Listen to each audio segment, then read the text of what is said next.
Hello YouTube and welcome back to Missin857.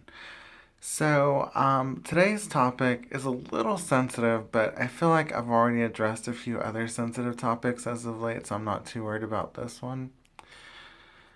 But basically, today we're going to talk about a terrible thing called fraud in the BJD hobby. This is one of those things that people kind of slide under the rug. People don't really talk about it. And I think the reason why people don't really talk about it is because they get really, really upset about it. For example, there are some people who frankly like to steal from people, and they do it in the worst ways. I've told you stories before about artists who put dolls in the sun to naturally um, make them look tan or something. I don't remember.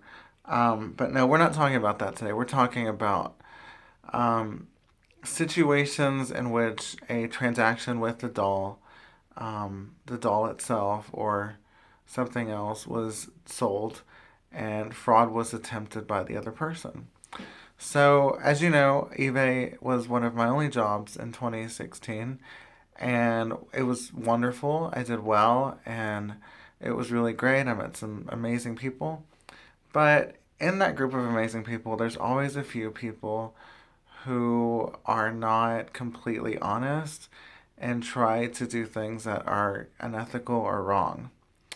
So, I'm just going to give you a few examples of some things that happened to me. So, basically, one of the most recent examples was I sold a doll back in August, I believe.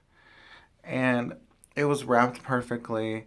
It's been about maybe 30 minutes just preparing it, getting it bubble wrapped, getting it in its sleeve, making sure everything was perfect, making sure it's gonna crack, not gonna hit. And it cost me a lot of money to ship this doll. I even put it in an electronics type box, one of the best, most expensive boxes you can buy. Um, Past a few days, and I get a message that says, I don't want to give you bad feedback, but I received this doll and one of the fingers was broken. And I was like, okay, well, I'll discount you for that because it must have been the shipping company's fault. But then after a few days passed, I was like, I bet I know what happened. And again, I don't deal in speculation. That's not something I do. I don't believe in speculation. I think it's wrong. I think you should have the facts before you present a story. But what I believe to happen is this was around the time when the claw like vampire fingers and hands were very, very popular. What I think happened is somebody that wasn't advanced enough in the hobby yet with restringing was probably trying to change the hand out, and that's how they broke it. Either that, or it slammed against something, or whatever, or they unpackaged it wrong. I'm always very, very, very, very privy to put a little note just in case there's any new people to the hobby about the proper way to open a doll. I understand completely being excited about something. You get this brand new, awesome, wonderful, amazing doll. Well, if you just dig right into the box, you're going to destroy it. You're going to bang it against something, or you're going to scratch its face up. I mean, there's all kinds of ways, and you guys know just a little bit of heat on your finger will transfer. I mean, and it's hard to get out. And then, using a magic eraser is going to take all of it off. So, I mean, you got to be real careful. But anyway, now again, I don't believe in speculation. But you have to understand, I was also selling other products, and I also had friends selling other products. So it was a little coincidental that those vampire type claw wing hands had just sold from my friend to the same person on this forum, right when mine sold. And then the hands broken. That's called defrauding somebody, because you are representing the facts in a misleading way. They're not being presented completely factually. Now, would I still have discounted the person if they told me I was new to the hobby and I wanted to try out these claw hands? Didn't work out. Is there anything you can do? because I didn't have the best support in the hobby, um, I probably would have given them some type of discount, but not to this extent. This person on eBay wanted $50 taking off the sale price. I mean, think about that for a minute. $50 because they broke a hand or because the hand was broken. That's a lot. Now, what I think happened, this is another sad thing that people do. There's a possibility that they broke it on purpose. And you're going to say, well, why would anybody do that? Well, think about it for a moment. If they break that hand on purpose, okay, and then they buy these new ones from somebody I know, they just got those new ones for free. Are you following me? In other words, if they take these claw hands for that price and I'm refunding them that much, which they asked for. Now, most people would be like, you know what? I know what they're trying to do. I'm not going to deal with this garbage. This is wrong. They shouldn't be doing this to me. You know,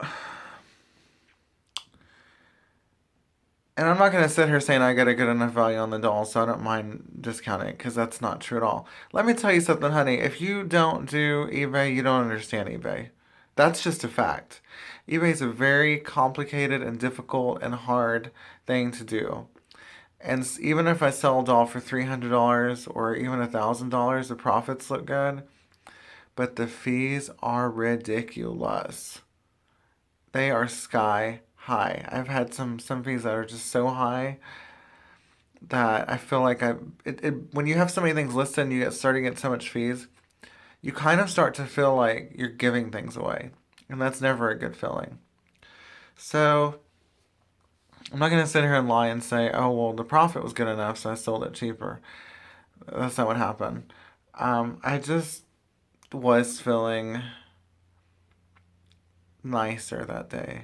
Because there's some days where I'm like, and I don't want to argue with people. You know what I mean? Like, only she knows and God knows if she defrauded me for those claws. But it's kind of obvious to me. But I mean, this is just one example. I can give you a ton of more examples. I have a friend right now who just went through hell because she sold a doll to somebody and they got it and they said, well, you didn't tell me it was yellowing. And it's not in the description that it was yellowing. Okay, there's a thing in the hobby that people need to learn, new or old, and it's called common sense. If somebody puts that they've had a doll since 2010, common sense tells you, geez, well, that's 7 years. It may have some yellowing. You know what I mean? Like, these kind of people that defraud in the hobby have been doing it for years. And it's some of the same people that did it in the newborn baby hobby, too, because I researched that. And I've heard some terrible stories about people selling dolls in that reborn hobby for thousands of dollars and end up only making like 500 or 600 because they have to discount so much. Because people either try to rebake them to like shape them a different way, or they try to take the eyes out and switch them for something, which is harder with a newborn baby. I mean, people make mistakes and then they want to run and turn around the seller. It's just not right. That's all this video is about to tell you. If you feel like somebody is defrauding you, you need to report them to the group, and you need to report them to the forum, whether it be DOA, Etsy, whatever you're selling on eBay, and just let them know that you have suspicion and what you believe are your factual evidence to prove that this person is going around doing that. One of the most recent ones I had was, if you notice, I was selling that wood doll. And it was taken down. Well, the reason why it was taken down was because it sold twice. Now you may be sitting there thinking, what? It sold twice. I thought you said it didn't sell. It sold twice, but then they want to pay for it. because they are doing a bargaining, is I believe the term of what eBay calls bargaining. Bargaining is where you are watching an item and you bid it high with the intent of never having to pay the high price. You're hoping that you'll keep it low. So basically, they wanted to. They basically wanted me to keep relisting it lower. I know what they're doing. I understand. I got their number, honey, because I've seen this so many times. So basically, they're wanting me to keep relisting it lower and taking off so much and then bidding high again. So that way they can lock it in. But then they're not wanting to pay if they win. That's not fair, people, because what happens eventually is when it keeps getting reposted and reposted and reposted, then people are looking at the seller like, what the hell, dude? Like, are you taking it down or what's happening? And let me just be clear. If they don't pay within a week and they don't communicate with me, that's not my fault. I give every buyer a chance to communicate me, let me know what's going on. And some people just don't want to. They just refuse to cooperate to the rules of eBay. That's not my fault. But I can also imagine being on the buyer side. Do you really trust a seller that keeps reposting the same thing over and over and they keep lowering the price and it gets so low that you're like, why is it that low? But as I've mentioned in a prior vlog as well, there are times where I am feeling in a polite mood. And if I really want something else, I'm willing to take a almost giveaway price on it. Um, Basically, that with all with the works and everything it had on it is probably worth around $400 or $500. If I'm like destitute and have bills to pay or something's coming along, I may mark it for two. That doesn't turn it into a recast. It's still a legitimate doll. That doesn't turn it into less than, and that's a really dumb reason not to bid on it because it's low because you're getting an amazing deal. That's kind of what I try to do on my eBay is help people out. But yeah, guys, the point of this video is to say if you see any kind of fraud or people trying something or they come off shady or anything like that, if there's a way that you can just block those people, that's the first thing. A second thing to do is kind of build up your reputation the best way you can. Let people refer to your DOA, let people refer to your Etsy, let people refer to your eBay, because they really like to see your feedback and the feedback between you both as a seller and a buyer. It kind of shows where you sit in that class. So that's really what this video is about. But that was just one example. And let me tell you, I have so many more examples. I have examples of having to fight with PayPal to get money back because eBay said no. And eventually getting it back.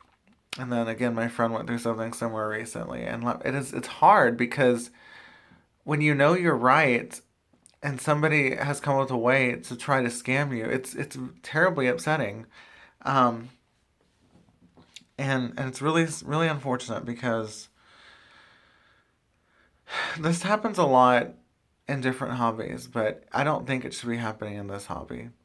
And that's why I told you in my last video, I'm just not going to deal in trades anymore, and I'm not going to deal in layaways, and I'm sure not going to deal in this. Everybody pay a penny into this new doll so you get all these free things with it. Because at the end of the day, it's like anything else. You haven't met this person in real life. You don't know their story. You don't know their history. I Skyped with that girl on the BJD forum, and I still, got screwed over, as the commenter said. I'm just quoting them. I'm not using those words, but I still got screwed over because, you know what I mean? Like, you don't really know these people, and it's not even a foreigner thing. There's people that fraud in the United States just as much as somebody in China or Korea or wherever they make the dolls. And so we're not going to try to say, oh, it's all because it's done overseas. No, let me tell you, I've had more issues than anywhere else in the United States. I've had almost zero getting anything from Europe or, like I said, South Korea or any of those places. I don't think I've ever. Yeah, I've never had an issue with somebody overseas. It's usually somebody in the United States.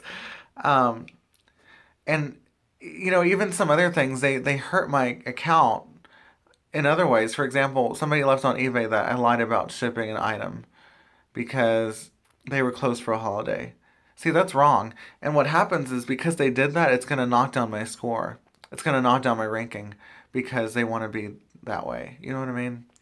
So, guys, the point of the story, the true point of this story is just to tell you to be nice to people. And that doesn't mean get taken advantage of. That means be nice and listen. And if it sounds wrong or you don't think it's correct or ethical, or if you have any questions, come to me, come to your people in the Facebook group, go to the seasoned people in the BJD hobby and ask them, is this a normal way to process a transaction? Because the truth of the matter is, people don't know what these dolls are worth. And unfortunately for us, that hurts. Because if I put $600 on a item and send it on FedEx or UPS or USPS or whatever, and it gets damaged or broken, because they don't know the value of that, and it might they're gonna have to look it up, and then it's hard for them to believe it costs that much. Trust me, I know somebody who went through this, and they're like, really, for a doll? See, people are so they don't have their brains are not their brains are so one way that they see dolls as Barbies or porcelain or Monster High. And again, I love Monster High repaints, but we're not talking about the repaints. We're just talking about the regular ones. So they're so, like, narrow minded that when somebody puts that a doll's worth that much, they don't understand how. And trust me, that's the next video, which I may make in a few minutes. It's gonna be about the difference of our dolls versus other people's dolls. But yeah, the point of this video, if you feel like you're being defrauded or somebody's doing something wrong, anything like that, talk to a seasoned person in the BJD hobby, report them, and don't be afraid to get somebody in trouble, because what's going to happen if you don't do or say anything, it's going to happen to somebody else. Now, I let this person slide even though it hurt my finances, because I just didn't want to go through that fight. But when things are obvious, sometimes I don't know their situation. Maybe those claws and that doll is the reason why they're not hurting themselves or hurting other people, or maybe it gives them some kind of life. There's so many different sides to the story. So, but again, that's no excuse to be defrauded. You have to be safe and careful. Anyway, if you guys did like this video, hit the like button. There is a little bell to click. That's your notifications. It'll tell you to make a new video. And thank you for watching. Bye.